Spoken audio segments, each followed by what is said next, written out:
It is something we'd rather not think of, but with today's medical possibilities, more of us need to balance our values, beliefs, abilities, finances, and family wishes when we consider end-of-life care. We're on call with the Prairie Doc. Good evening and welcome to On Call with the Prairie Doc. In the 1960s, Jim Morrison, the lead singer for the band The Doors, was famously quoted as saying, "No one here gets out alive." He was right. We're all going to die someday. Much of what will happen on that day is out of our control, but our attitude, peace of mind, and the impact on our loved ones can be affected by the planning we do before that time. Tonight, we visit the difficult and emotional topic of end-of-life care. We are joined by LuAnn Eidsness, MD of the USD Sanford School of Medicine in Sioux Falls, and David Zeigler, MD of the Sanford Health Internal Medicine Clinic in Sioux Falls. Thank you both for joining us. It's great to be here. Yeah, glad to be here. Tough issue. This is, and I said, we've got to have fun, but it's a kind of a sad topic, is it not? Tell us a little bit about are you in this kind of field? Taking care of people at end of life? Yes. I worked as an internal medicine physician for a long time, but during that time I really liked medical ethics. And in the 1990s, the big focus on ethical issues were at end of life. Can we withdraw this ventilator? Can we stop these tube feedings? Who do we listen to in making these decisions? And I liked doing that so much, I gravitated toward doing hospice palliative medicine full-time. And you are specialized in palliative medicine at this point. So you also, and also you're the head of the internal medicine department at the School of Medicine. Yes. So it's a great honor to have you here. Thank you so much. Thank you. And Dave, tell us a little bit about what got you into this area. You're an internist, a general internist like me. Well, every doctor deals with patients who are dying. I mean, it's what we do, and particularly because I take care of a lot of elderly patients. I think some days most of the patients I see are over 90. Yeah. Which, we are living longer. And unfortunately, when you do, a lot of those people are more likely to die. And it's good to know what they want to have done. And I think it's important to bring up as a topic. And I see too many people not having a clue of what they want to have done. And a lot of physicians are reluctant, or they're so busy they don't get around to it. And so it's important for patients to have an active part in that discussion. So, yeah. I mean, as an internist, we help them through this time of their life and the end of their lives.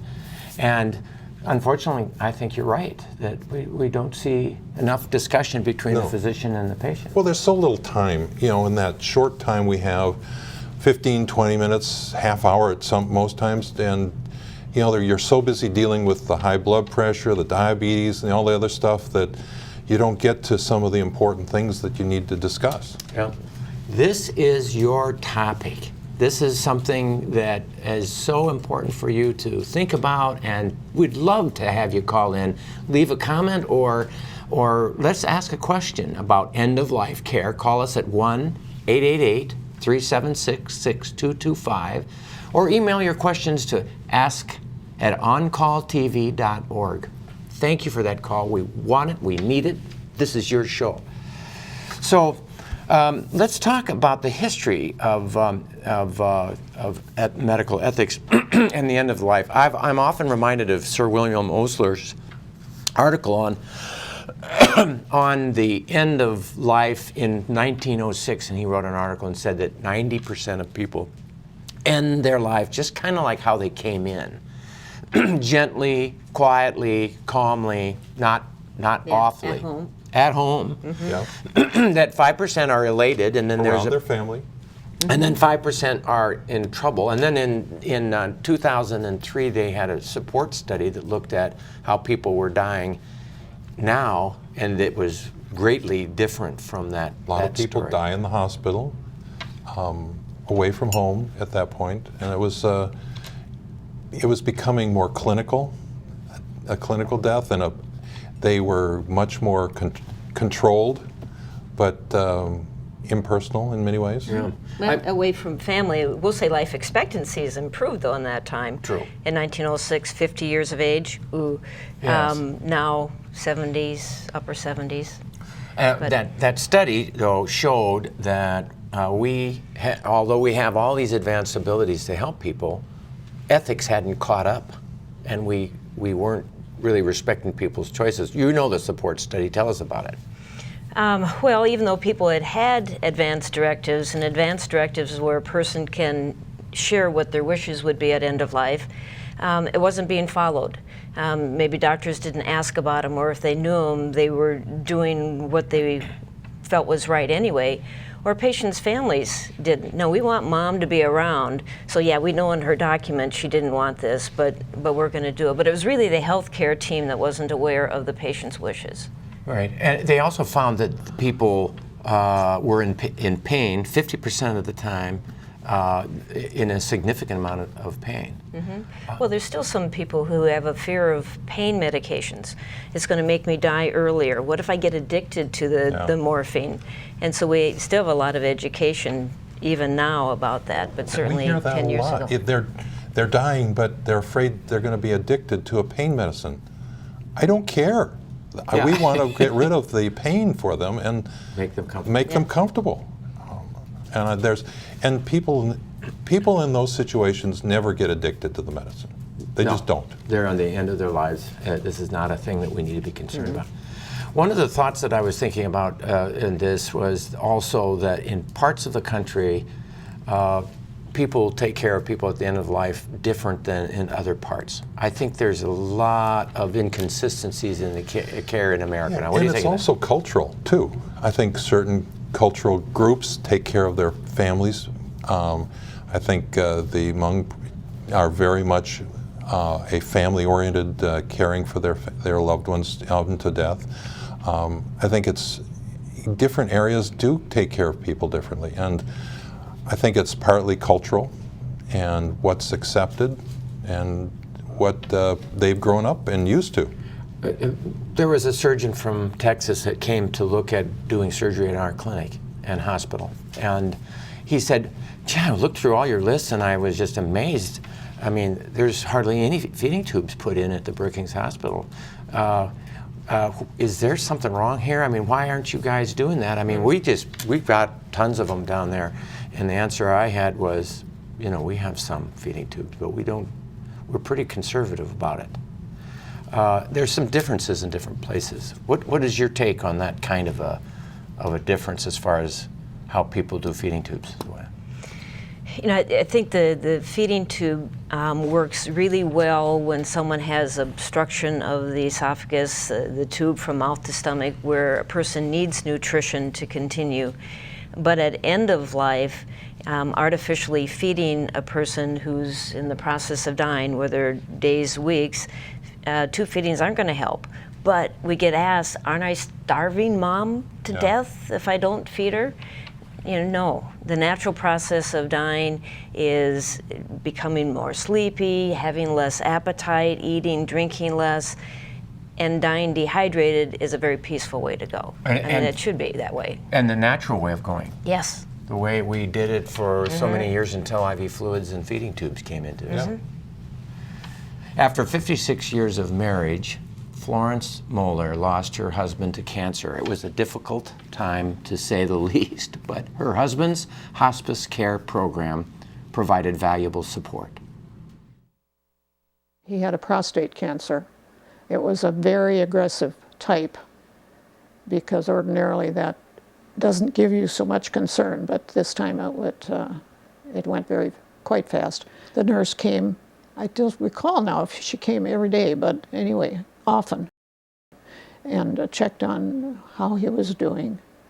And so he was here home pretty much in bed for about a week. They brought in equipment so he could have a hospital-type bed, which was a good thing, was more comfortable.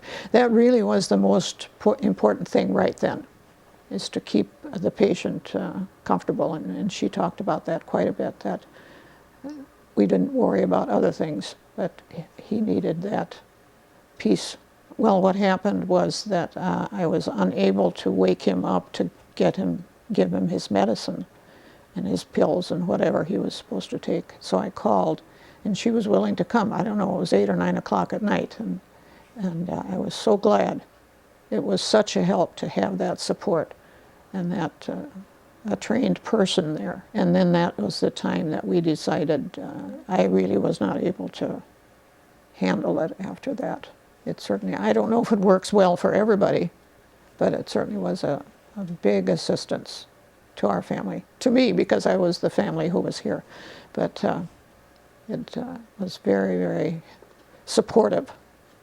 I should say this too, because the staff certainly likes to hear that they are doing a good job. Chris was under treatment in Sioux Falls for some things and here for other things. And he said more than once that he felt the staff were just excellent as far as his care. He was very, very satisfied with the nursing staff, the doctors, and all of them who really took care of him, and he felt it was very, very good.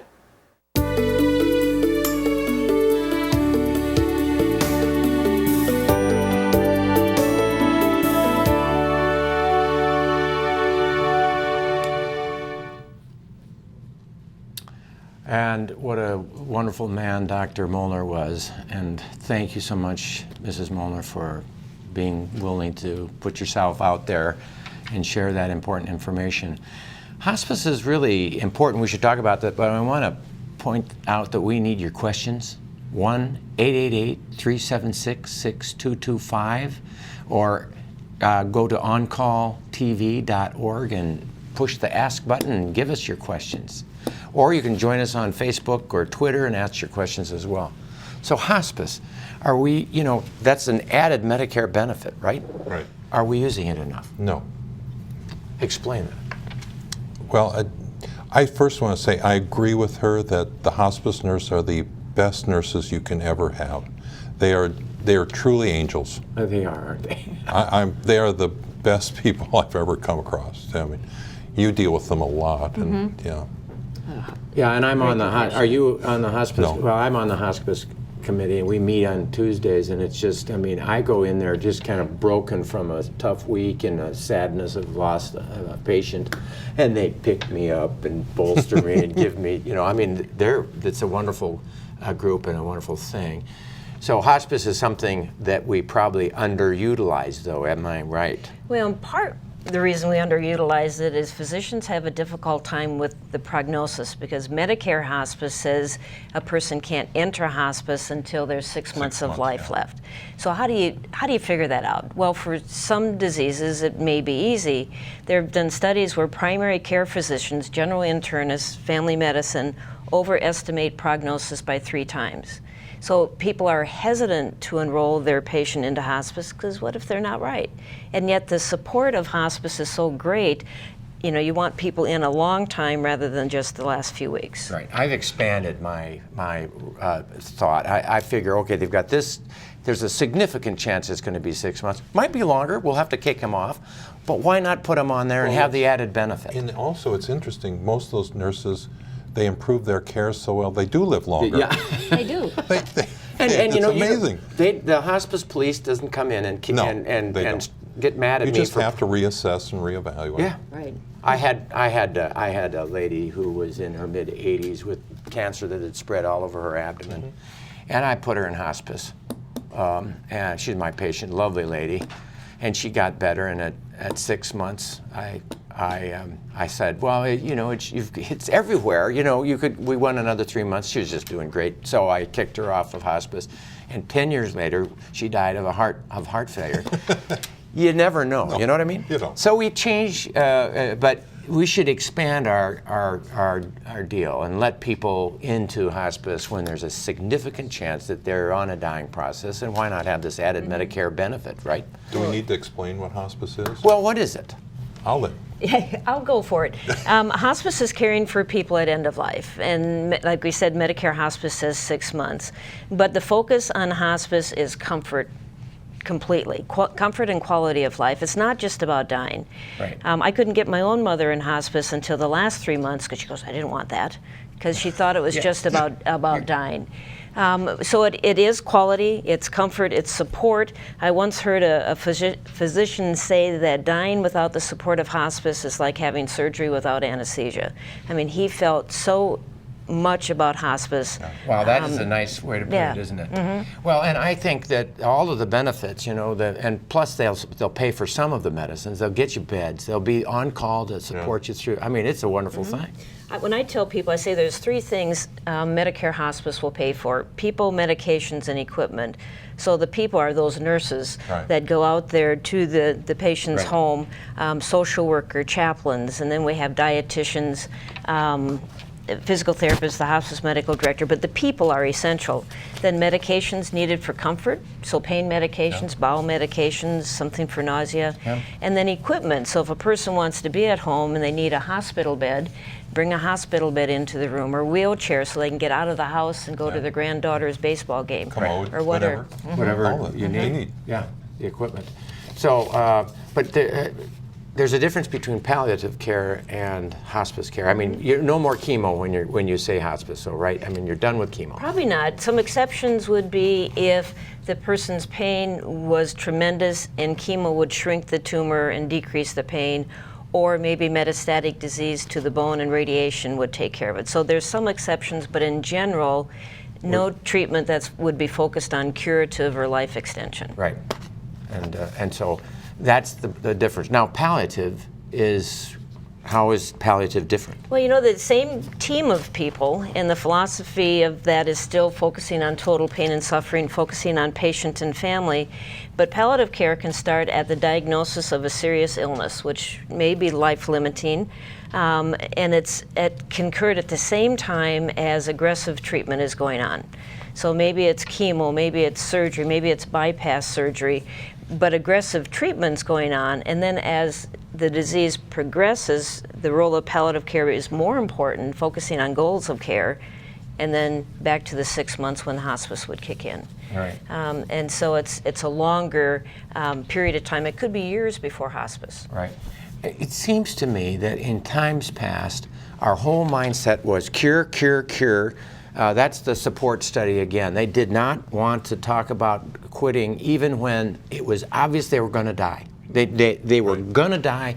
Nope, we're going to still do full court press. And the palliative team says, time to let back, you know, cut back on all that aggressive stuff. Or at least just stop and think about what you want, what sort of life do you want to have, and what sort of quality of life do you have, and I think it's just good to stop and ask the patient, what do you want to have done? Do you want to have all this done? Or do you want to spend the rest of your money and your farm and all the savings you've had in the last 2 weeks of your life and with no hope of recovery? And yet when you bring it up, it's the kids going, oh, we don't want to talk about that. Mom's doing fine. Yeah.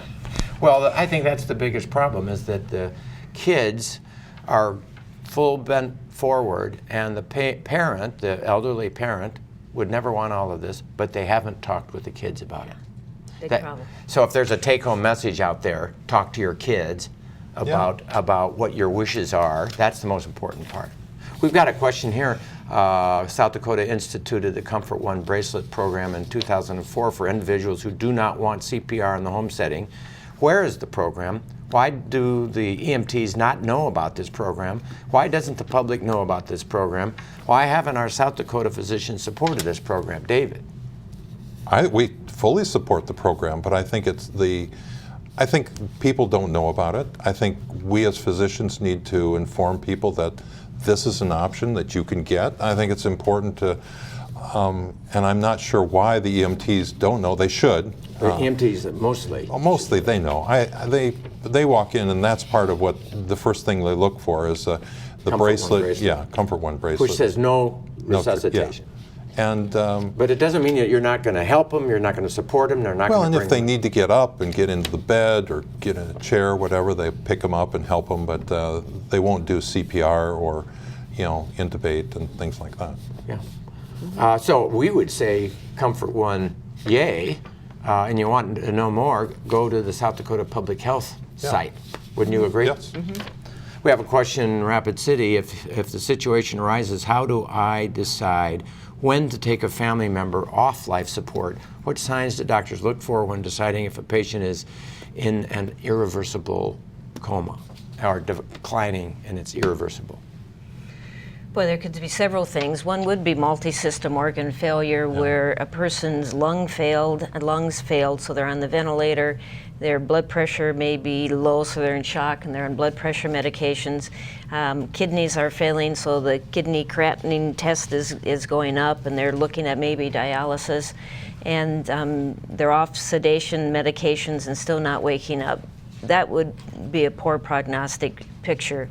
But sometimes it's very difficult. Sometimes there are people who have end-stage lung disease, emphysema, and they come in with pneumonia, end up on a ventilator, but their lungs are so bad they're not coming off. And that person could be alert. Right. And sometimes we have that person going, take this out.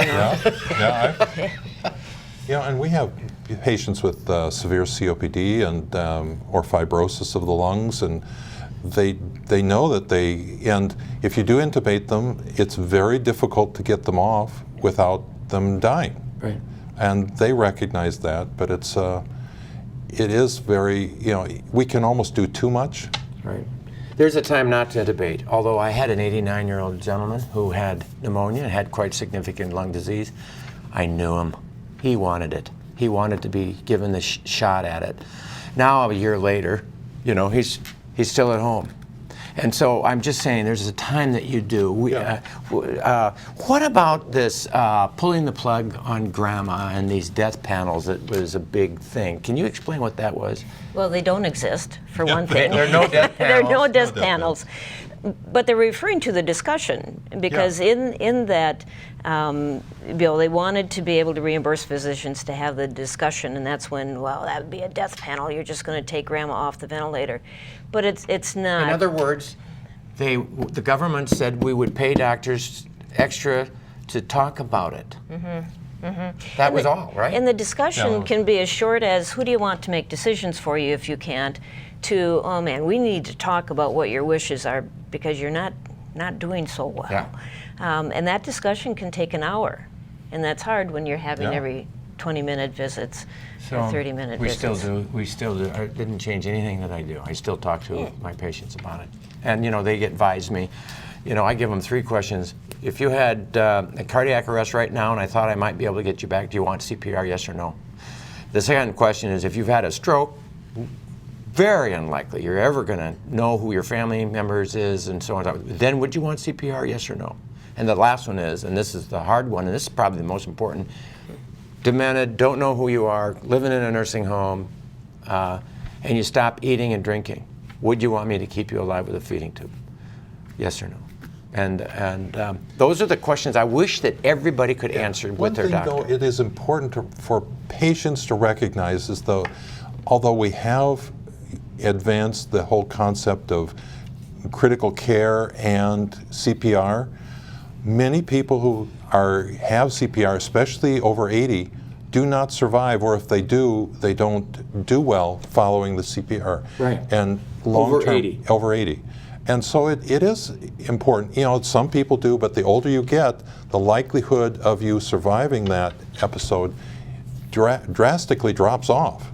And so I think it's not like TV where people have CPR and they survive and then they're fine and they're fine. It doesn't work that way. Yeah, no. If you do survive, it's going to be a very long hospitalization. Right. Well, I often think, okay, Joe, you're struggling with that question about CPR. Just think about it. That's the easiest, gentle, sweet way to go. Suddenly, boom, you're gone. The other ways that we're going to die in the end of our life, there's oftentimes cancers. Sometimes it's Alzheimer's disease. Sometimes it's, ischemic disease to your legs. I mean, the best way to go would be that sudden cardiac death that we're reversing with CPR. Comments, LuAnn? Well, they've, of course, done studies on that, and 10% of the population will die suddenly. whether it be a sudden cardiac event or maybe a motor vehicle accident. So 90% of us, you know, it could be 85, 95% of us are going to know. We're going to have a chronic terminal illness where we will know this is the end. And the more I work with patients at end of life, there's advantage to that because people have time to take care of that business. And say goodbye. goodbye. Yes. Yeah. Some people say that's it's grace. It's a blessing. It really is. That chance to say how much you love your parents or your child and say goodbye is essential. I think that ability to just be with them is invaluable. Right. So so we put this death panel thing down, and we're talking about pulling the plug on grandma. That's all political hyperbole, right? I mean, there's no truth to that. You're right. No. Yeah. Right. So let's talk about the Terri Schiavo case, because that kind of is in that story. Tell us about the Terri Schiavo case. Oh, I'm trying to remember how old Terri, but I think she's in her 20s, who had an arrest at home and wasn't found by her husband for some time. It was kind of a suicide effort, maybe even, or... you know, I hadn't heard that, and I don't know that they ever found out why. But she was anoxic or without oxygen to her brain for a significant period of time and was in a persistent vegetative state. In persistent vegetative state, there are awake sleep cycles, so people have their eyes open, but there's nothing up here that's going on, and so people aren't aware. They can't communicate. They don't even look directly at you to know that you're there. And they're fed by a feeding tube. And for Terri Schiavo, her husband wanted to withdraw the tube feeding because he knew she wouldn't want to live like this. And her parents thought that there was some recognition. Right, maybe there was a smile or something and all that stuff. And then there was the big fight. Well, who should be the one to choose? Yeah. And it would really be Terri. And the husband said, I know best for her. And Well, and as husband, he would be her decision maker. And he would be. And he did, but boy, he took a lot of guff for that. It wasn't long after that the Pope died. And there was also that same question, and he died gently. I mean, he wasn't dragged into a feeding tube. Any comments about that? Nope. Nope, okay. Any thoughts about Terri Schiavo, Dave? It was, I think the news media made more of it than the actual case. I think it was a difficult case for the family, but I think it became a media circus more than anything else. And I think that it's unfortunate when that becomes part of the decision making and not just the family itself. And unfortunately, she was young, and so she didn't have a advance directive, but it would be, that's why even young people should at least tell their spouse what they want to have done. Right. I think young people... I feel young, and I tell my wife, but I won't tell you what I told her. Well, I think the idea of CPR, probably give her a shot if you think you can get me back. But if I don't know what's going on, just say that to your family. If I don't know, if this is your wish, you don't know what's going on and it doesn't look like it's going to be reversible, then no feeding tube. Yeah. I think that's an important question. You know, there's some people who define life as a beating heart. So if my heart's beating, keep doing whatever you need to do to keep my body alive. I think the three of us would agree that for living, we need the ability to communicate. Or recognize your grandchildren. Exactly. If I had some. I don't have any grandchildren. I'm sending a message out to my family here. No family, no grandchildren. Yeah, anyway. So that's another story. Shameless ploy. Well, yeah, and they're not married yet, but that's another story. But, okay, well, the Hopeful Spirit Chorale first sang at Christmas 2009. At that point, it was a men's group without the focus of singing to people in need. We sang to a friend during his last days, and the idea was born. Hopeful Spirit Chorale since then has been singing to patients in need of cheer. And as it turns out, we've fed our own souls all along the way. Come, come. There's a land that is fairer than day. They did that while he was in the hospital, and he really enjoyed that. Yes, that was a very, very nice thing for them to do.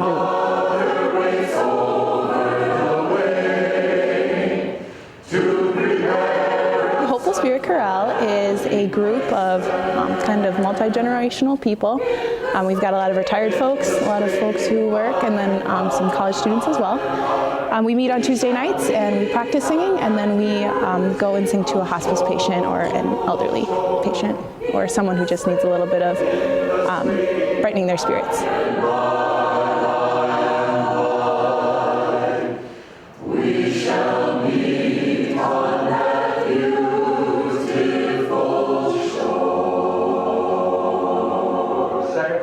Oh yes, a lot of personal satisfaction, a lot of camaraderie, not just with the patients, but with everybody that sings, and it's a great group of people, and just there's a lot of age range, from college students to retired people, so I get to meet a lot of nice people and talk with them, and we all get to go and do something nice for someone who's a little down.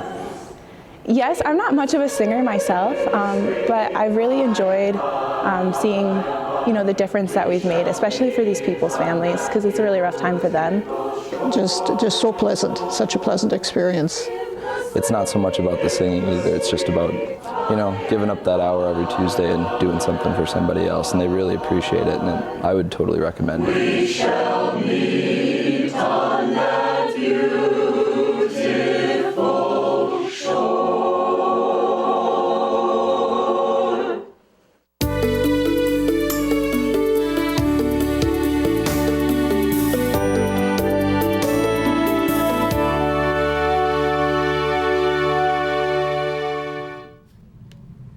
If you have any questions about end-of-life care, hospice, palliative care, call us at 1-888-376-6225 or email us on oncalltv.org or Facebook, or search the Prairie Doc Twitter.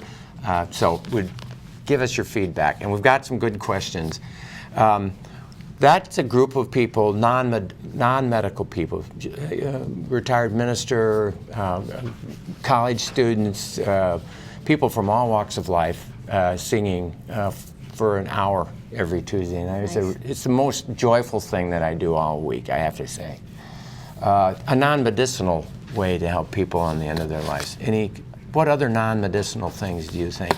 Well, it's interesting. A lot of patients in the hospital will have their own radio player, and they'll have a CD or something playing with their spiritual music or just hymns that they like, and I think that's really fun. And there are also people who come in and do prayerful meditation with them, different other techniques to spend time with them. Mm-hmm. And there is actual music therapy where people will play guitars or harp, massage.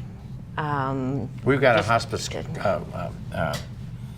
what is it, a harp kind of a thing. Mm-hmm. It's just they can play it at any time that they want. Animals. Yeah. Oh, of course, dogs. Dogs, are yeah, great. dogs, not cats.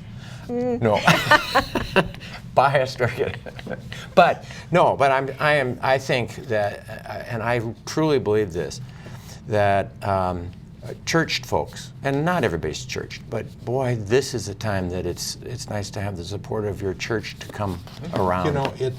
And I have to put a big plug in for some of the ministers who come around to visit. They take time out of their busy schedule to come and visit the people in the hospital. What a wonderful thing for them to do. Well, and it's truly helpful. Yeah, it is. I mean, it's wonderful help.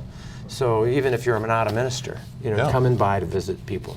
I know with cancer, people are reluctant to go visit them because what can I say? I don't know what to say. And the answer is, just say anything. Talk about what's going on in your life. Hey, came by. Am I bothering you now? Can we talk? And then just let her go. Is there any methods by which a good Samaritan would be aware of an elderly person's wishes if found unresponsive? When in a surgery medical setting, does the DNR status always get recognized? So the first question is, Good Samaritan. If they had the Comfort One bracelet, it'd be easy to know. Right, leave them alone. If you come upon a person that doesn't have that, and if they're I would always initiate CPR unless you know otherwise. Right. If they're all by themselves, you can never be faulted for giving care. Right. Actually, we have somebody who has a better way of preventing this. We have a person who's been tattooed, and it says, "Do not resuscitate." Right there on the. Oops! Don't do it. Well, I but will it's say below the that's- clothes, but that's the problem. And that's not recognized. No, that is not recognized. It would not be recognized by most people, even though it's a statement. I would recognize it. I'd leave them alone. I mean, that's a strong statement. I would say this: you don't have to do mouth to mouth anymore either. No. If you just come upon somebody you don't know much, but just do rapid. 100 times a minute. 100 times a minute. Keeping alive, keeping alive. So what about the DNR status? Then we just talked about that. How do you keep the ambulance team from going too far if you know the person does not want CPR?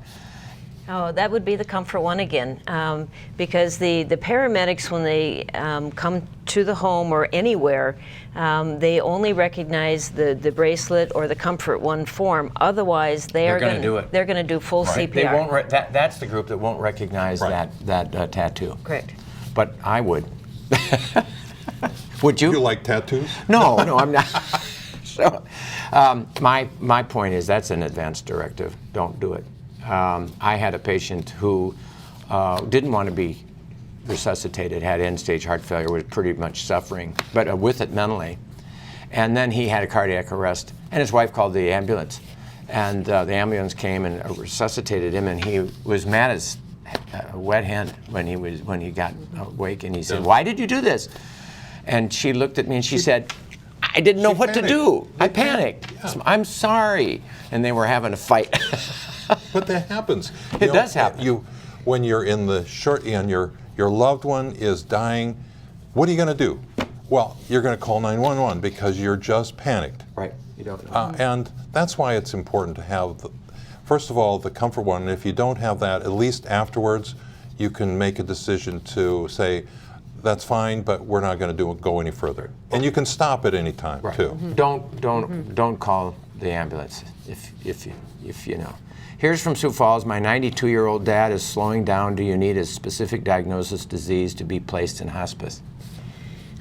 You don't. You have to document don't. decline. That we used to be able to use debility and dementia. Medicare determined a couple years ago that we can't, but we can still paint the picture of the decline. And so someone's not eating, they're losing weight, they used to walk around the block and now they can barely get to the bathroom. They're failing. And we have to document that. There's actually a written narrative that has to be written. You fill them out too, don't you? All the time, of course. But I mean, if your doctor feels you're in decline and it's in a rough estimate, there's 6 months to live, it works. Viberg, how do you contact hospice care? Husband's very ill. The answer is you call the hospital and see where your nearest hospice is. They should know. The hospice or a nearby hospice or even a hospice. Or call your doctor. Or call your doctor. Okay. T, ask about all three about end-of-life drugs, like the lady in the news recently going to in Oregon. Oregon. Yeah. What do you think of that? I actually respect her own ability to make that choice. She knew that she was going to die. I don't want it for myself, but on the other hand, she knew she would have a fairly painful or difficult death after that, and so. If you lived in Oregon, would you prescribe those drugs? I wouldn't, but I know that it's. You're I can not accept that. condemning him. Yeah, I can accept that that was her choice, and that's what she wanted to do. Yeah. As even a hospice palliative medicine physician, I couldn't prescribe that medication for physician-assisted death. But we should also say it's illegal in South Dakota. It's only Oregon, Washington, Montana, and Vermont. But I, like Dave, can respect people's choice to do that. Right. My father was really suffering. He had metastatic cancer, and he said, "How am I going to get out of this?" And I said, "Well, you'll get pneumonia, and we won't treat it. That's the old man's friend." Oh, and the next day he had pneumonia, or 2 days later, because he stopped coughing. And then he died the next day. And the point is, was that suicide? No. I know of a guy who I was talking last night as I'm getting ready for the show, talking with a buddy, and he said, my dad had metastatic prostate cancer and he was suffering. And he said, okay, how do I get out of this? And the nurse said, well, if you stop drinking, it'll be 10 days. Yeah. He stopped drinking and he was gone in 10 days. I think it's important to allow a natural death. You know, it is a natural process, and people are so afraid of this. It's just like birth. It's part of who we are. Right. And if you allow it and naturally, it's actually can be a very beautiful thing. And people, it's sad, and the family will miss them, and they will cry and be sad. But that doesn't mean that it's not powerful and important. Right, and the natural way that is probably the easiest, that allows the endorphins to kick in, is when they stop drinking and eating. When they stop that, they generally just gently, sweetly go away. And that's the way to do it. So IV fluids, no. Yeah. Well, and it actually can cause more harm because you're hydrating the body, and the congestion in the throat and in the lungs can actually... It's actually more comfortable without the IV fluids many times. When a person has a big stroke and you don't know whether you're going to get their swallow and you don't know whether they're going to recover or not, I think it's pretty easy to say, don't start IV fluids. Right. Let's let them get a little dry. Let the edema come down. Let's see how much we have. And after day 3, you see nothing left. It's a lot easier for the family to allow it to go. But it's that discussion you have with the family, though, so that they know what's happening. That's the important thing. And because family don't, they're on edge. They don't know what's happening to their loved one, and so it's important for us to give them some perspective as to what's happening and why it's happening. The people at the end of their life need a doctor like you, Dave, to help them through the end of their life. I mean, that's our... Everyone should have that. Everybody should. Have a doctor, and it takes time, and most doctors are. I think the majority of doctors in the state particularly are great at talking to their patients and respecting patients' wishes. What is the advantage of surgery in end of life? What is the point of surgery when the prognosis is very poor? Well, there's time for surgery, broken hip, for example. Yeah. I've had 95-year-old or 90-year-old women who've broken their hip, and I recommend they go for surgery to repair the hip, because otherwise it's painful. And so I think it's good to go ahead and treat that. That doesn't mean that you're not respecting their wishes for DNR, but I don't think fixing a broken bone is the same as keeping people alive artificially. Right. And I would say it depends. It because depends, if too. someone is fairly vibrant still, fixing that broken hip may be very important. On the other hand, if they're so in decline that you expect weeks to months anyway, you're going to keep them comfortable with pain medication. Just do the pain. It depends, doesn't it? It does. And by the way, I didn't mean that I wouldn't want you as my doctor I either. know. I was making that point, But you're head of the Department of Internal. You're too busy. No, The other thing about surgery, if I may add, and a DNR doesn't mean don't treat. We have so many people, doctors included, who see a DNR and go, oh, well, I guess we aren't going to do anything. No, it doesn't mean that. No. It just means no resuscitation at end of life, but if there's a bowel obstruction, it may be very appropriate. Antibiotics, whatever you need to do to treat, Sometimes, though, at the end of life, and they're declining, and we're ready to go, it's okay not to give antibiotics. That's true, too. I think that discussion's important. Yeah. Belfouche, 84-year-old man, do you know anything about the alert system bracelet? Well, that's it. This is the Comfort One bracelet. Call the state health department. It's in your phone book, or go to the internet. Sioux Falls, 50. Okay. So I'm going to interrupt because the Comfort One form, a person can't order it themselves.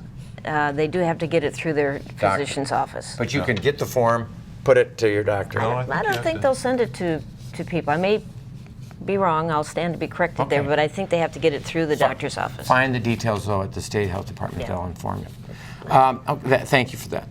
But are there other bracelets? There are bracelets that you can have that aren't they aren't legal, though. I don't. Yeah, there's medic alert bracelets, and he mentioned alert, so that would give indications for allergies.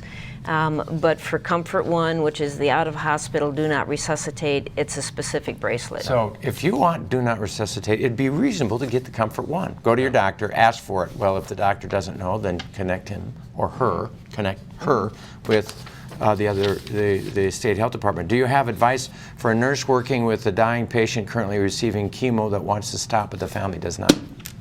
Ooh. Yeah. You tell me. Not an unusual situation. No. My recommendation would be to get the patient family together with either the family physician or the oncologist and get it out in the open, talk about it. And we do respect patients' right to refuse treatment or to stop treatment. If the patient is competent, that patient can say no, and that's what goes. Yes. Right. We have to follow what the patient wants to do. That's right. It isn't the family's choice, it's the patient's choice. And that patient probably has a primary care doctor that you can talk to. And I understand what the children are going through because they care and love their mother or father very much, and they don't want them to die. But on the other hand, they should also look at it, do they want them to live in pain or in a situation that's not tenable either? Right. Now, if that patient isn't competent, right, is demented, then it becomes, unless should we they've be giving them chemo for unless cancer? they've written down their, what you be giving them chemotherapy too if they're not. Yeah. Sioux Falls, what are your opinions on physician-assisted suicide? I guess I haven't said my opinion. I'll give you my opinion. I do not feel that it's right for me to give a poison or to inject a poison or to prescribe a poison for purposes of killing a person. I just think it changes the doctor. Right. Now, will I inject enough morphine that would kill a person prematurely maybe when I see them uncomfortable? Well, yeah. I mean, Well, your intent is to take care of the pain, though. Intent. It's all about intent. Bingo. When is the time for someone to go to hospice? What are the signs to watch for? Hospice. What are the signs for hospice? It's that probable 6 months. Mm-hmm. Yeah, and I think if they're suffering and they need more pain medication, if they need additional nursing care, that's the time when you need it. Let's be liberal with it. It's an added Medicare benefit, for goodness sake. If you might qualify, why not try to get it? Push your doctor.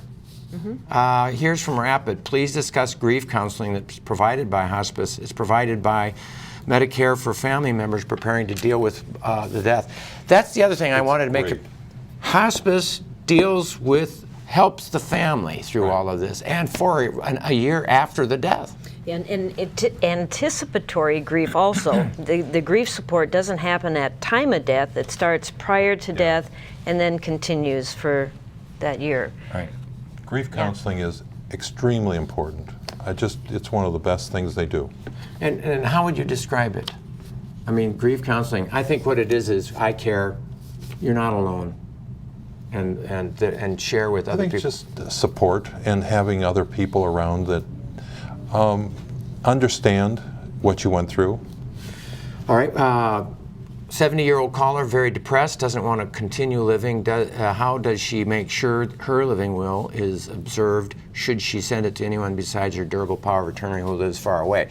And my answer to that is talk to everybody who is going to be there for you at that emergency room.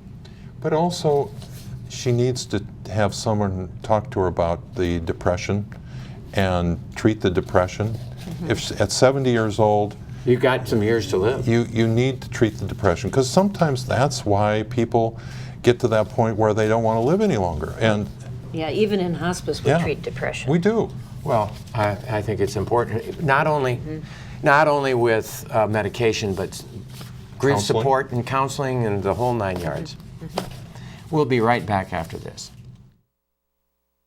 But what if Mary comes out of the coma? I will forever be with you, even if she walked through that door right now. How's it going?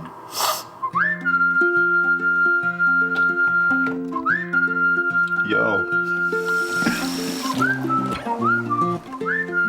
You never know where you'll find the flu bug hanging around this time of year. Get vaccinated. It's free for children 18 and under, because stopping the flu starts with you. What happens after we die? Of course, that's the great mystery about which every religion has wrestled since the dawn of time. This short essay will not have the answer either, but as a physician who has experienced a lifetime caring for people, I have some observations about fearing death. Although it must be a survival advantage taking precautions to avoid danger and an early premature death, I have watched how the fear of death can sometimes bring it on. For example, one woman observed a relative with cancer suffer a miserable death. Because of her fear of a similar fate, the woman avoided appropriate and effective treatment for her own breast cancer, resulting in a premature death. I have also watched how the fear of death can sometimes greatly reduce the joy of life during the time that they had left. For example, one man with the diagnosis of cancer sank into a black hole of funk and sadness so deep, he avoided visits from his family who loved him and eventually slipped away still immersed in fear and regret. Whether young or old, and especially during this concentrated time at the end of life, I have seen how the fear of death is not only dangerous, but also reduces the quality of life in the end. So why does this happen? Is this because humans do better embracing a hopeful spirit? I know we like a happy ending, not a sad one. Of course, a hopeful message about death seems to make it easier to help people and their families who are facing death. But does being hopeful mean we have to pretend it's not going to happen? I have watched folks facing death with courage and hope by fixing unresolved issues and regrets, expressing and embracing their love for friends and family, savoring the moments of time that they do have left, enjoying a sense of humor, and being thankful for the blessings they do have. And then when death finally happens, they greet it with ease. If you or someone you love is facing death, I recommend the book Final Gifts by hospice nurses LuAnn and Kelly. Their words give great comfort about the dying process. Although what happens after we die is beyond understanding, the dangers of fearing death should be a lesson to us all, whether or not we know our own timetable. By facing death, we are better prepared for life.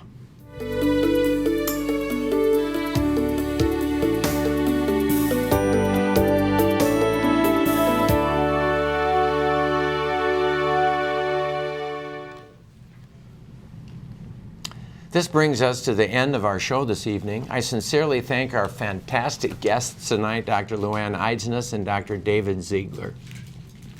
Mark Twain could have been a guest on our show tonight. He said, "The fear of death follows from the fear of life. A man who lives fully is prepared to die at any time." And until next time, we want you to stay healthy out there, people. And thank you, too, so much for joining us. Well, thank you. It's great to be here, Rick. There we go. Well, we have a picture.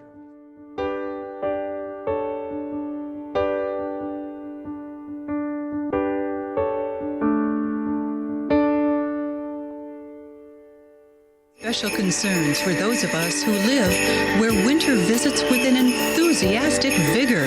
Next time on Call with the Prairie Doc.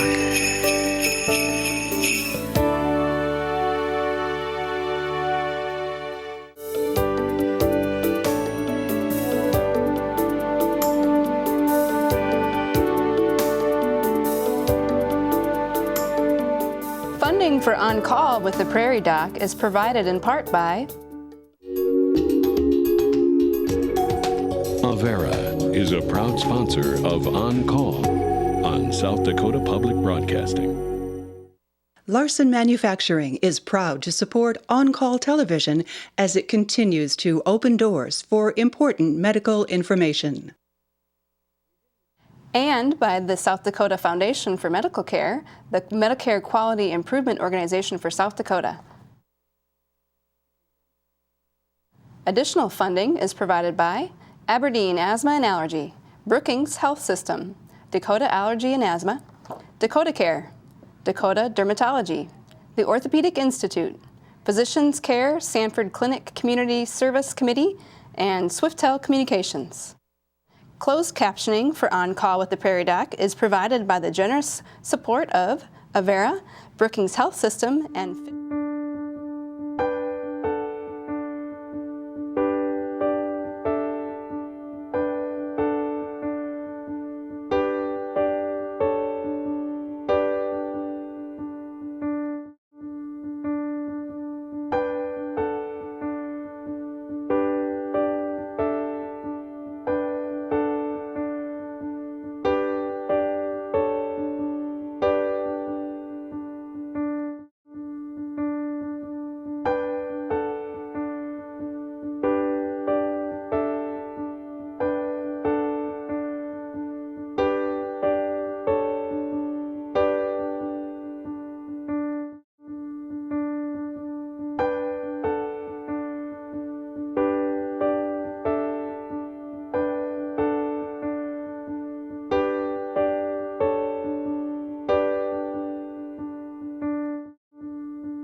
Hello and welcome to On Call After Hours, where we answer some of the questions we weren't able to get to during the broadcast portion of our show.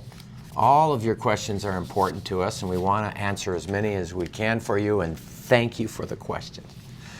Here's a comment about Comfort One. You can get a Comfort One form by South Dakota EMS online on the South Dakota Department of Public Safety, and it requires a signature of the patient and the physician, PA, or nurse practitioner. Did you have the online site? Yeah, it's www.sdemta.org.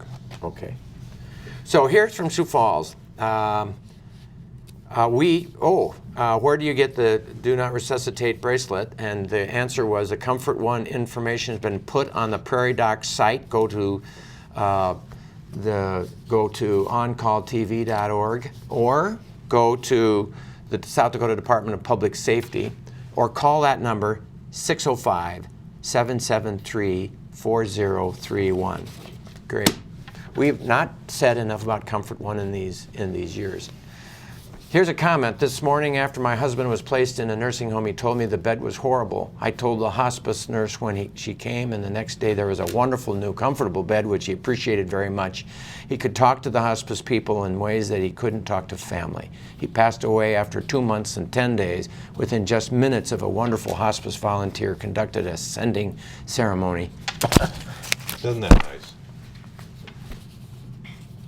Here's a caller from Brookings. Address end-of-life care for low-income and homeless. Are they getting access?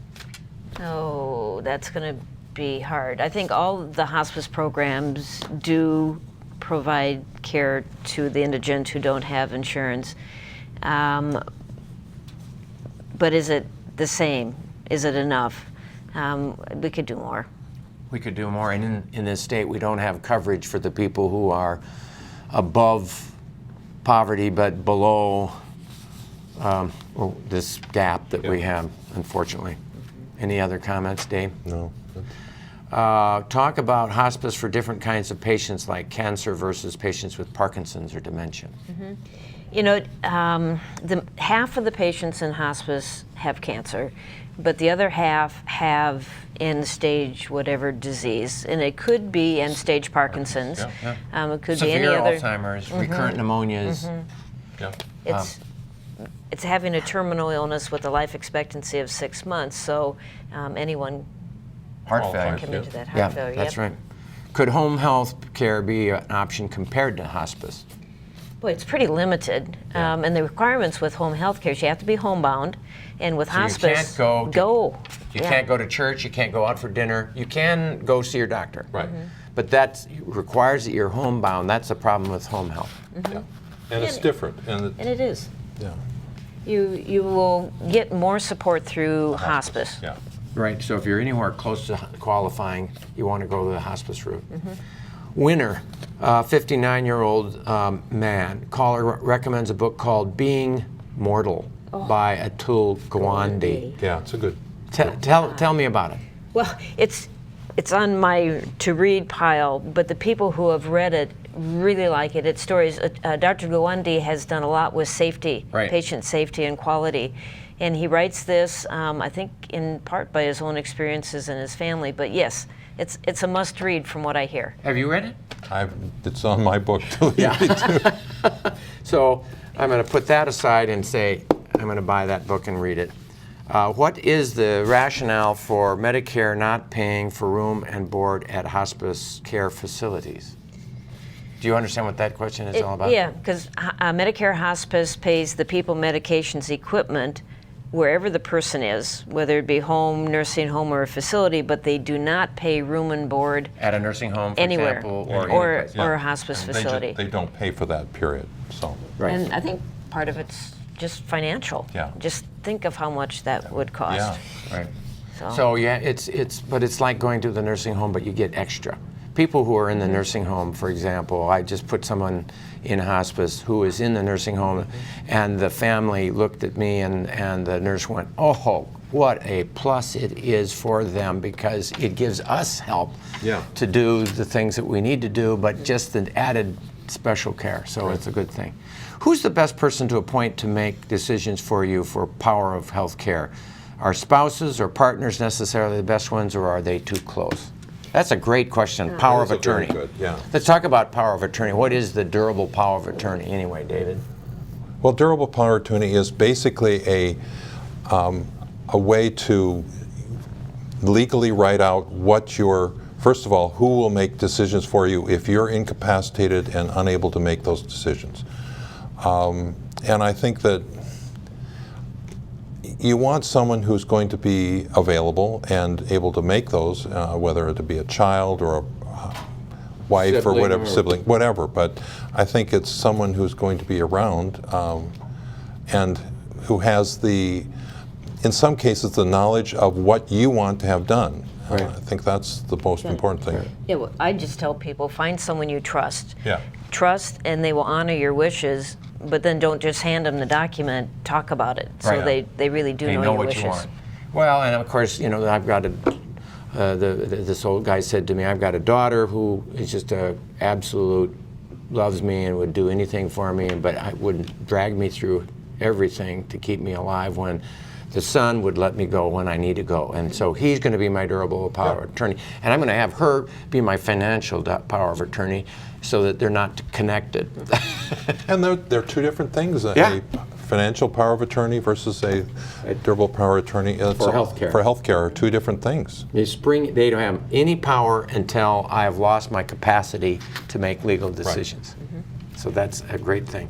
Any take-home messages that you want to make sure that we talk about? I wanted to make absolutely sure that we say clear as a bell that when you don't put a feeding tube in, and if a person is unable to take food, even if you put it up to their lips, or food or water, to let go and to let them not have food or drink is not forcing them to a suffering. No.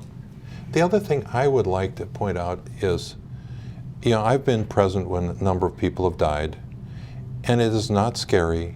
It's very peaceful, and it's a very privilege to be with them and during that time. Holy place. It is a holy place, and people are afraid of it, but it's not what you think it is. And I think it's embrace it and embrace them, and especially while they're alive.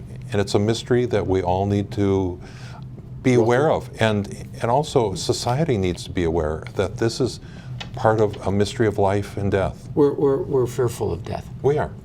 I think, and I don't know whether it's our society. You know, the Eskimos weren't. They go out on an ice floe. Time for me to go. I don't think they do that anymore. I don't think they do. Comment about fear of dying? Oh, it's there, but we got to talk about it, and I think that's one message that we have is talk. You got to share your wishes because it's a burden on family if it's not talked about, and talking about death isn't going to make it happen. No. But we do need to share what our wishes are. Well, thank you both again so much for being on the show and sharing your knowledge. And thank you for joining us on our website. We appreciate all your questions and the opportunity to answer them. Be sure to join us next week on South Dakota Public Broadcasting at our regular time. Call in or email your questions and watch for a Prairie Doc Perspective column on your local newspaper. Listen to your Prairie Doc Conversations radio show on a station near you, and follow us on Facebook, Twitter, and Pinterest. Next week is all about winter health. It's a call-in for any question. So until next time, stay healthy out there, people.